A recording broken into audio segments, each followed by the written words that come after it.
ลากาแฟเฮามันใหญ่ขึ้นพอดีมันก็ได้ดูดคุยทางอีกทางลมอีกขึ้นมาถึงเนาะแม่นมันก็แล้วบ่มันนี่ตัวทมพอดีแล้วเลยโดยโอ้เลือกเลยงามว่ามือเอาแต่บ่งามเฮาก็หมดต่อไว้ให้มันใหญ่ให้มันนั่นนี่ก่อนเนาะให้มันงามแล้วจึงมาปลูกมาเสริมจะได้มันบ่งามบ่ยังเฮาก็ปลูกไปเสริมบัดมันมีหลายชนิดกาแฟนี่อยู่ลาวในนี้มันเริ่มเขาใหม่แต่ว่าพี่กาแฟตัวข่อยเว้านี่แพงถ้าจะเฮ็ดดีนี่เขาซื้อโลนึง700,000แต่ฮักษาง่ายอยู่บ่รัวยากก็ง่ายอยู่ฮักษามาถ้ามีเลยอยู่ไหนบ่อย่าไปเตะมันได้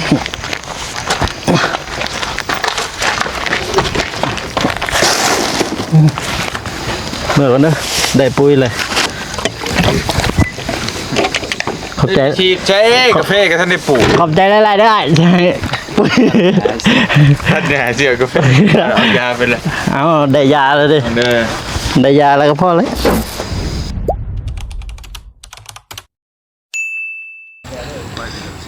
พา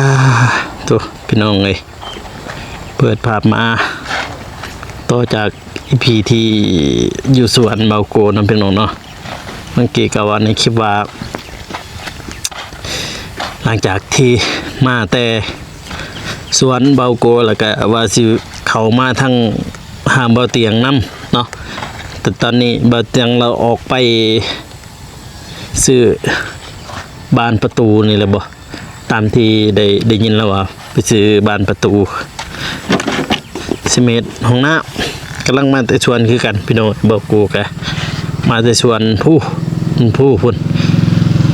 แต่ว่าอยู่มองนั่นมันบ่ค่อยมีสัญญาณแต่ว่าบ่เมฆแล้วก็บ่เตียงเพิ่นว่าอยากไปชวนเบากูเพิ่นว่าพี่น้องเพิ่นอยากไปเบิ่งแต่ว่ามันบ่มีสัญญาณนะพี่น้องก็เลยไปบ่ได้เพิ่นติดต่อหามันยากก็เลยมื้อหน้าซะก็เลยหลังจากนั้นเบากูก็แล้วตัดครึ่งหนึ่งเนาะเนี่ยแล้วก็เมื่อนี้มาสวยแต่ว่าเมื่อนี้เพิ่นบ่ได้ปลูกเพิ่นพักผ่อนเพิ่นเมื่อยเมื่อวานก็เมื่อยกันพี่น้องเนาะเอาโกก็ได้เปียกาแฟปาตัวก่อนอื่นหมดกราบสบายดีเด้อพ่อแม่พี่น้องเนาะบ่ว่าสิอยู่ภายในหรือว่าต่างประเทศก็ยินดีต้อนรับเข้าสู่ช่องเบาโกชนบทสปปลาวพี่น้องเอ้ยมาบัดนี้มาซอย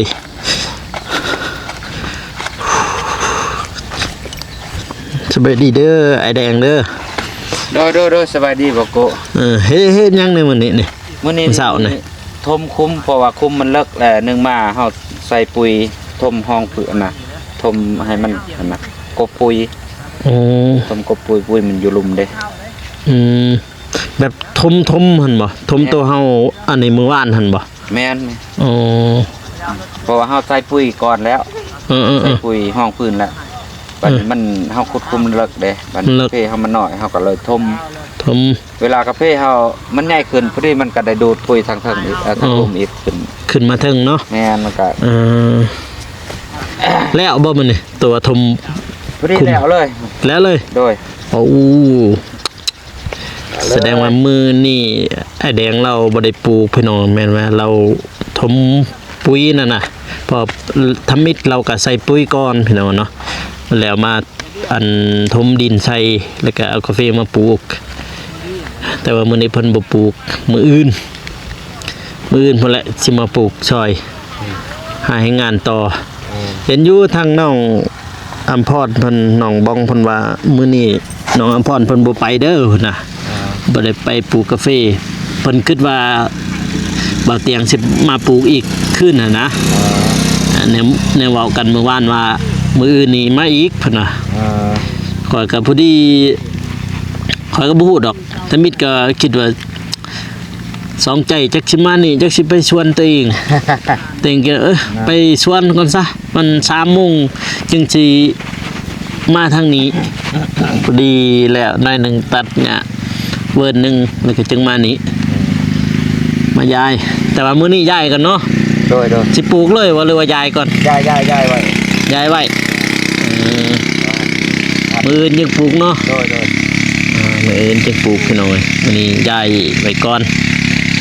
เลือกเลยงามที่ยังเอาแต่บ่งามเฮาก็หมดต่อไว้ให้มันใหญ่ให้มันนั่นนี่ก่อนเนาะให้มันงามแล้วจึงมาปลูกมาเสริมจะได้มันบ่งามบ่ยังเฮาก็ปลูกไปเสริมบัด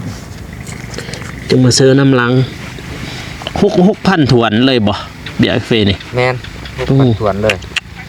บัดคุ้มมันนี่โตจะขุดนี่5,300 5,300แม่นไล่ว่าเฮาขุดน้ำลังได้เพราะว่าเฮาขุดก่อนเฮาบ่ได้นับเฮานับขุดก่อนขุดน้ำลังแบบว่าแซมเอาตามแคมตามหยังเฮาบ่ได้นับไล่ว่าจำนั้นบางทีก็200ปลายแล้วลักแล้วก็2005,200ต้นนับ5,200ชาวไปต้นไปย้ายมื้อนี้มื้อจึงถลุมบอลบัดเดียวคันย้ายไว้แล้วก็ใครแน่พี่น้องเอ้ยคันย้ายไปแล้วย้ายมื้ออื่นมามีแต่ปาดก็ปาดผู้ปลูกก็ปลูกแล้วก็ผู้หดก็หด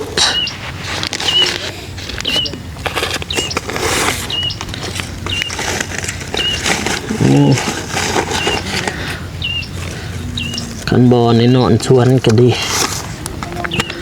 ก็ได้ตัดมือนี้มืออื่นสิขึ้นมือสวนก่อนขับเสาขับแรงจึงชิมาซอยทั้งอ้ายเพิ่นอีก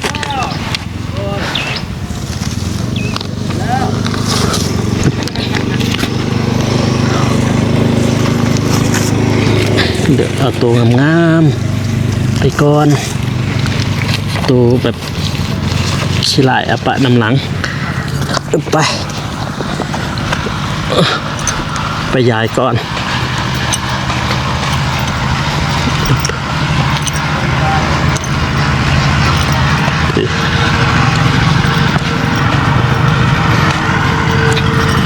ยายไว้ยาย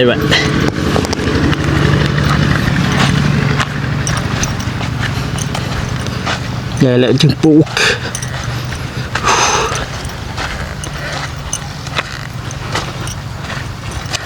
ตัวยังเพียกในเส้นทางบนนี่เตะกระตอ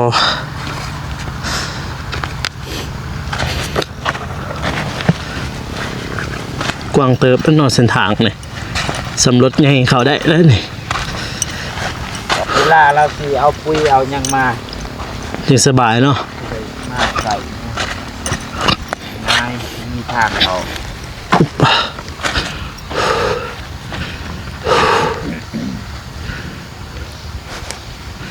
เมื่ออื่นจึงถลุมบอลปลูกเมื่อวานปลูกเขานี้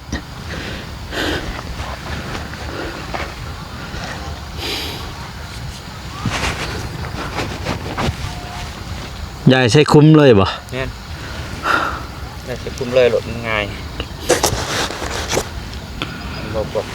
ปวดบาดิเจจักปวดบาเจจักตัดหญ้านะพอด้นเลยได้บริตัดหญ้า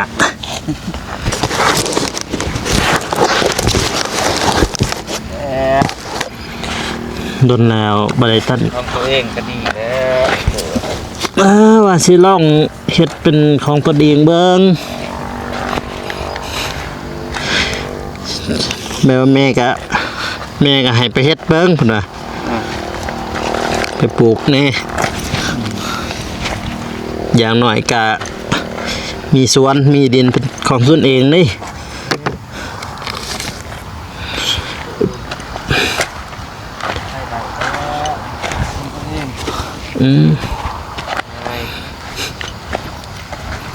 น้องลากะเพิ่นก็ไปตัดของเพิ่นนี่น้องลากหัน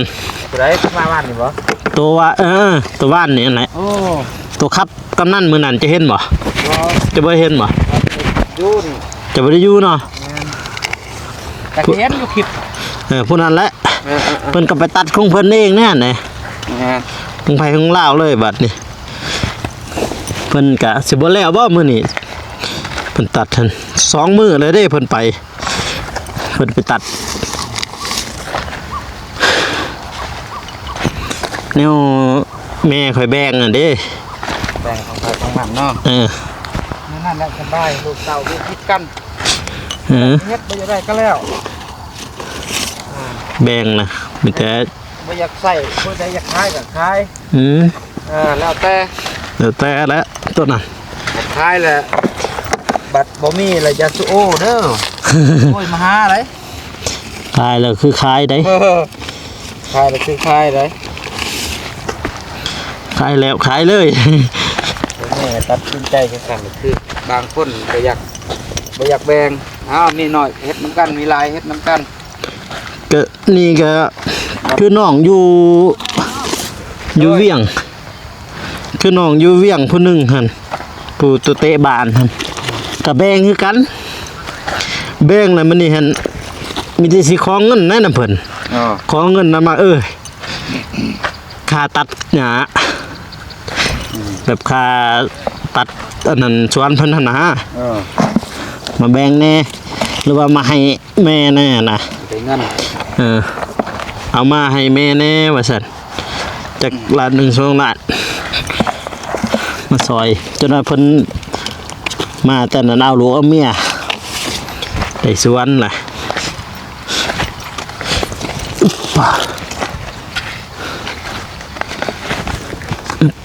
ไปยายมื้ออื่นจึงปลูก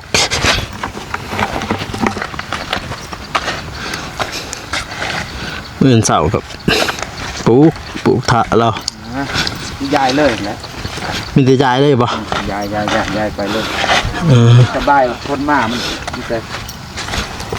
ยศเอา โอ้เกี่ยวเลยตายแล้วเด้อตอนนี้ก็ไปดำเลยท่อนี่ก็ได้ให้มันแล้วเด้อ2คนมาจะหันเด้อมาแล้วเมื่อไหร่พยันซื้อแห้งไปเครื่องนะฟังลุงพยันคำคือเมื่อวานมาจักตกหักโคตรกุ้มหักโคตรเมื่อวานคืนโอ้มื้อนี้ก็อยู่นี่เขายังว่าใครแน่ได้อยู่สวนกันอยู่สวนค่อยตั้งบ่มีลมเลยโลดโอ้เบิ่งกุกไม้ใบหญ้าก็ตั้งบ่ติ่งจักดีนะอยู่หั่นน่ะฮ้อนเนาะมันฮอดตอนเที่ยงเขาก็บ่ได้ตัดเขาก็ลงหุ่นประมาณเท่าไหร่1 โมงบ่ค่อยลงไปตัดบ่ไงกุ๊บเลยมันเป็นอันนั้นเด้ตะกี้ปีกายนะมันตะกี้ดอกอันเขาเฮ็ดให้เฮ็ดให้ย้อนครึ่งหนึงหั่นของแม่เขาครึ่งหนึงหั่นของน้าสาวอยู่ตาแตงนี่แต่มิดเพิ่นสิ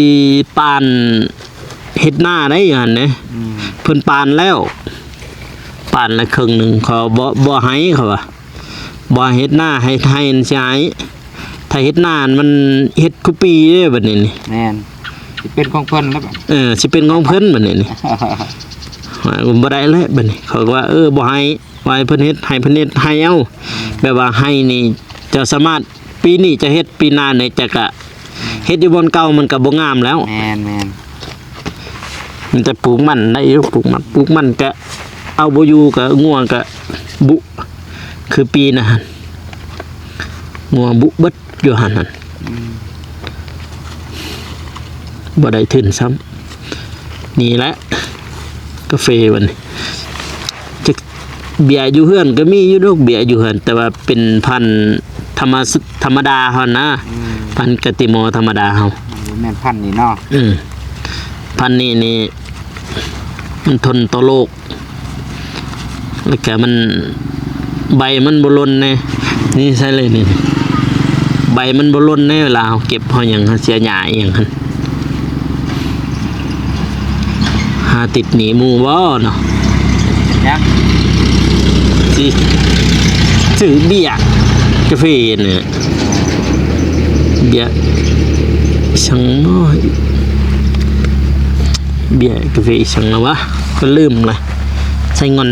อีหยังนี่แหละ ใส่งอน จึกเบียร์กาแฟยังค่อยลืมนะ เฮ้ยคาติมอกันบ่ กติโมแบบนี้คือกันแต่ว่าราคามันแพงเท่านั้นหั่น โยอยู่ใส่อีก เพราะนี่นะอยู่ปากซองหั่นนี่ มาไม่เรื่อยๆอยู่เนาะ อุ้ยกาแฟนี่มันหลายชนิดไอ้แดงเอ้ย แม่นบ่ ค่อยนี่เลยเป็นบาริสต้าตะกี้กาแฟหั่น โอ้ คนส่งกาแฟคนผลิตโอ้ย นี่นี่ค่อยมาเฮ็ด YouTube นี่ว่าจึงบ่ได้เฮ็ดกาแฟครับตะกี้นี่โอ้ยก็ไปด้านนั้นเขาลงบูธบันไดก็ข่อยมีชื่ออยู่นะหั่นเขาประชุมอีหยังข่อยก็มีชื่ออยู่หั่นแนวข่อยต่างหน้ากาแฟสดทาแตงเด้กาแฟป่าข่อยเด้ข่อยต่างหน้าบัดนี้ข่อยตัวแทนเล่าบัดนี้สมมุติอันนั้นห่านปานูข่อยหั่นกาแฟสดทาแตงหั่นไปฝึกอบรมหรือว่าไปลงบูธอยู่ไสหั่นแม่นว่าข่อยได้ไปซื้อข่อยพี่ได้ไปแต่เป็นหานของเรามันนี่ผลิตอีหยังก็ข่อยนี่แหละขายทั้งผลิตนะ อ๋อ มันมีหลายชนิดกาแฟนี่อยู่ลาวในนี่มันเริ่มเขาใหม่แต่ว่าพี่กาแฟตัวข่อยเว้านี่แพงถ้าจะเฮ็ดดีนี่เขาซื้อโลนึง700,000 โยแต่ฮักซ่าง่ายอยู่บ่รัวยาก ก็ง่ายอยู่รักษา อ๋อ มันมีหลายชนิดกาแฟนี่อยู่ลาวในนี่มันเริ่มเขาใหม่แต่ว่าพี่กาแฟตัวข่อยเว้านี่แพงถ้าจะเฮ็ดดีนี่เขาซื้อโลนึง700,000 โยแต่ฮักซ่าง่ายอยู่บ่รัวยาก ก็ง่ายอยู่รักษา อ๋อ นี่หมู่นี่แหละเขาว่าสิจะมีเงินข่อยสิพยายามมันสิไปขอกาแฟข่อยบางที่ถ้าว่าสิซื้อเบียร์ก็แบบนี้หั่นเบียร์เท่าใดเพิ่นว่าเบียร์ 7,000 บ่เกซ่าแท้นึงตัวเกซ่าก็แพงคือกันเกซ่า อ๋อก าแฟแบบนั้นแพงไหนมีกาแฟเหลืองเคยเห็นว่ากาแฟเหลืองหั่นหมากมันเหลืองๆเลยมันบ่สุก อ๋อ แบบเหลืองเลยเหรอ ก็ซ้ำนั่น ซ้ำนั่นแหละ โอ้ ตัวนั้นแพงๆเท่านั้น ที่ เขาไปเฮ็ดไป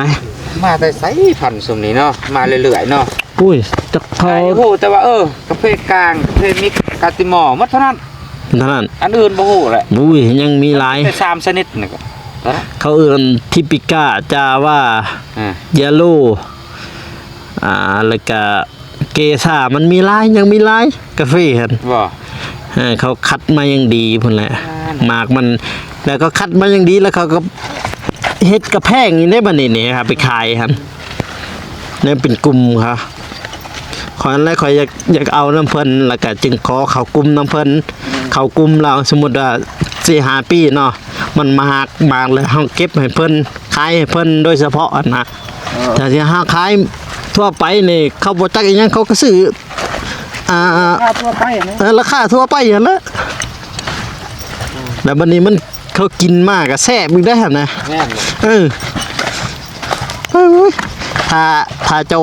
เป็นข้อกาแฟนี่โอ้ยทำสิคักเลยหันถ้ายามบุญกาแฟหายจะไปฮะ อยู่ไส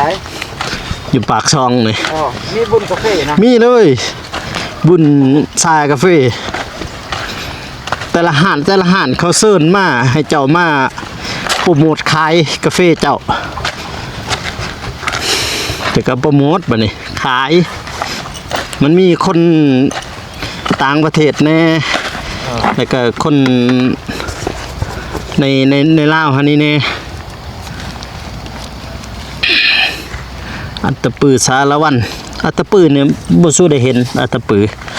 ก าแฟได้มันบ่มีกาแฟ บ่มีสารวันนี่มีเรางามก็มีสารวันบ่เห็น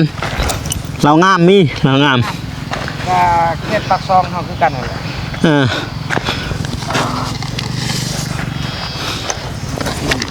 ใช่เดียวกันกับปากเส เรางามที่มีปากเซ่มีคอยอันจนได้เข้าอันนั้นพุ่นได้สมาคมกาแฟลาวพุ่นเขาเชิญให้ไป ฝึกอุ้มห่มอยู่ปากเสนหลักซองนี่พอดีเขามาเฮ็ด YouTube นี่คอยปะละเลยตอนนั้นกาแฟหั่นแบบสิปะเบิดก็บ่ได้ปะคือไปห้านปานูหั่นคอยไปธนาคารบางที่แบบว่าแขกเราหลายเนาะเฮาก็ซอยเราขายซอยเราหั่นนะขายกาแฟซอยเราเลย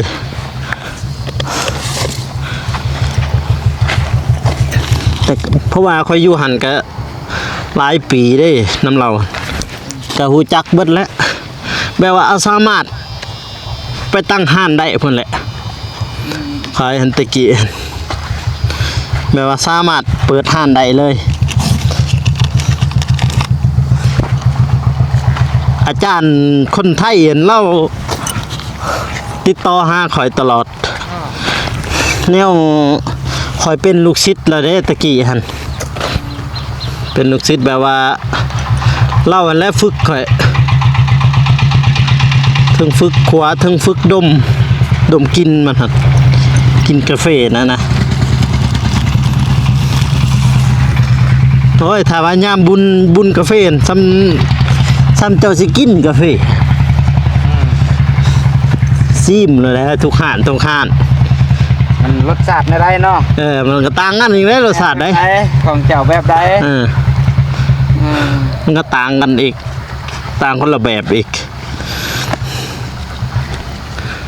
ตามเจ้าเคยกินกาแฟยังแซ่บมันคือแบบว่า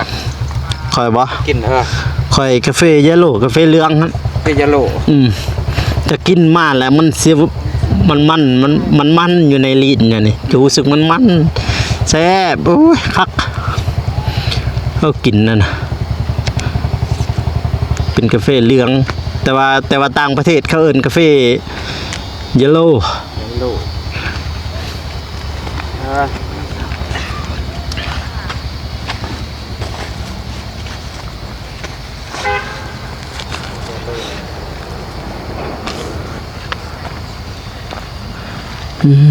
คำเลยจักขอกระเสียงปะอยู่มองนั่นนะมือนกับไปต่อไปแล้วอยู่ใช่นี่โอ้ยเข้าไปทางไหนทางไหนนั่นแหละมาทางนี้แหละอยู่ไหนวะอย่าไปเตะมันได้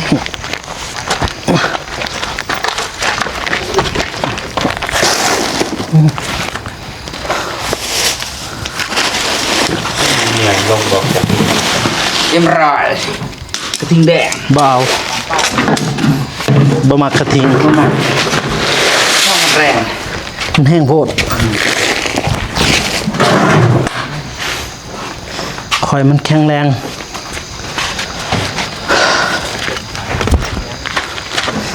เอาดินบล็อกเนี่ยออกก็บอกมือหือได้เนาะเทเนาะตัวนี้นี่มาได้กันลาว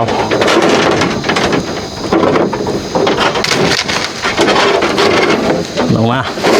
ลองมันแตกเด้อเหยียบมันนะ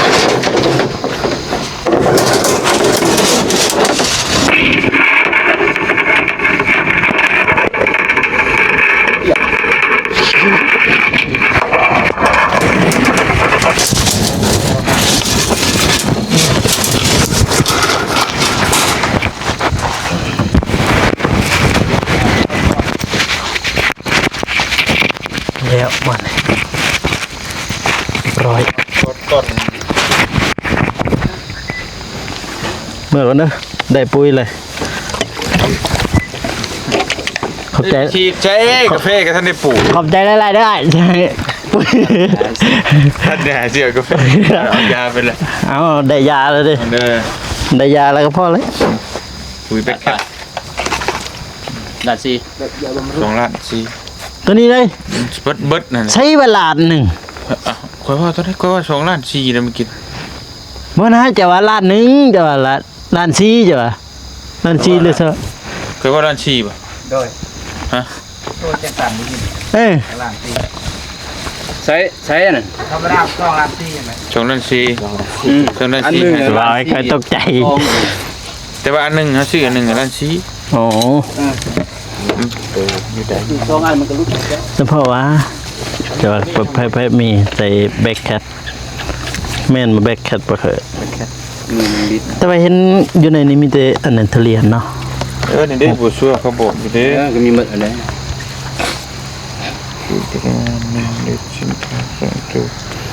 ไปเด้อบ่โก อันนั้นล้านสี่ถ้ามีเขายินเพิ่นว่าเป็นชุดในล้านสี่ก็พอซื้อแล้วล้านสี่ ส่งอันสิเบิดนี่นะ3ตุก เบิดนี่แพงอ่ะแพงแท้ ก็บ่แพงนะอันหนึงตุกละ1,000 กว่าบาทมันก็ธรรมดามันประมาณนี้แหละอาหารเสริมไปนั่นบริษัทก้อยบริษัทซักเซนมอ ตัวน้ำชาวลิตร เมื่อวานนี่เขาปลูกกาแฟโลกด้วยเปล่า ฮะ โลกมาให้เขา แบก แบบเวลาเขาปลูกเขาเอาขี้ดินเขาอะนะ เนาะ กาแฟ กระยางมืออื่นก็ทันอยู่ นั่นแหละถือมาเบิดแล้วแต่ว่ากันตักชื่อว่าแต่งไงฮะกัน เป็นเรื่องแล้วแต่ว่าลง ถือมาป้าไว้นั่นแหละ โอ้บ่เจ็บ ไปดีเด้อบ่เจ็บเด้อ ไปเจอ เห็นอยู่บ่ ฮะ บ่อยากแจ้งปานใดเห็นอยู่โอ้ผู้เดียวเลยเนาะไปจื้อเอาเว้ยเราหดฮอดใส่ คือเขาไปหด4กก1 2 3 4 1 2 3 4ก็ไป สีกกอืมเมื่อวานเนี่ยไปใช้วันเนี่ยไปเห็นมาเออ เป็นน้องวัดใจ อืมเดี๋ยว บ่แม่ไปใส่กับน้องนุ่งเบิดนะ น้องนุ่งร้ายเนาะ บ่ได้คิดอีหยังเลย บ่ทันว่าอีหยังนะ ว่าอธิบาย มืออื่นมาอยู่วะ มามือ มาปลูกมือสุดท้ายได้มืออื่น สิไปว่า เออ ครับเดิม บัดนี้ ถ้าแล้วปลูกได้ทำได้ก็ให้ไอ้แดงโต เออให้ไอ้แดงต่อบัดนี้ปลูกต่อให้เราปลูก เอา ต่อ หดให้มันไหวมันก็ไหวแต่ว่าให้นำ บ่ได้ว่านะไว้ถ้าก็เขาจะเบี้ยกาแฟให้งามเนี่ยพอ บ่บ่ให้มันตายก็พอแล้ว ประเด็นคืองามได้ก็ได้ยังไงก็ได้ให้มันงาม บ่ยอมหลับบ่ยอมนอนนะหดเบิดคืนเนี่ยไอ้ ก็โป้มหั่นแหละ ปีหน้าเก็บเลยสิ แม่น เล็งเลยวะ เลย มีโบเก็บเลย บ่คันเดือนแจ้งก็ได้อยู่ นี่เลย บ่คัน พอปีหนึ่งเก็บได้ มีแต่ว่ามันบ่หลายได้แหละ เก็บได้ปี2ปี3ยะปี3อันตรายเลยเสียเสียไอ้เสียมานี่ไอ้เจียงมาแนมเลยบอกว่า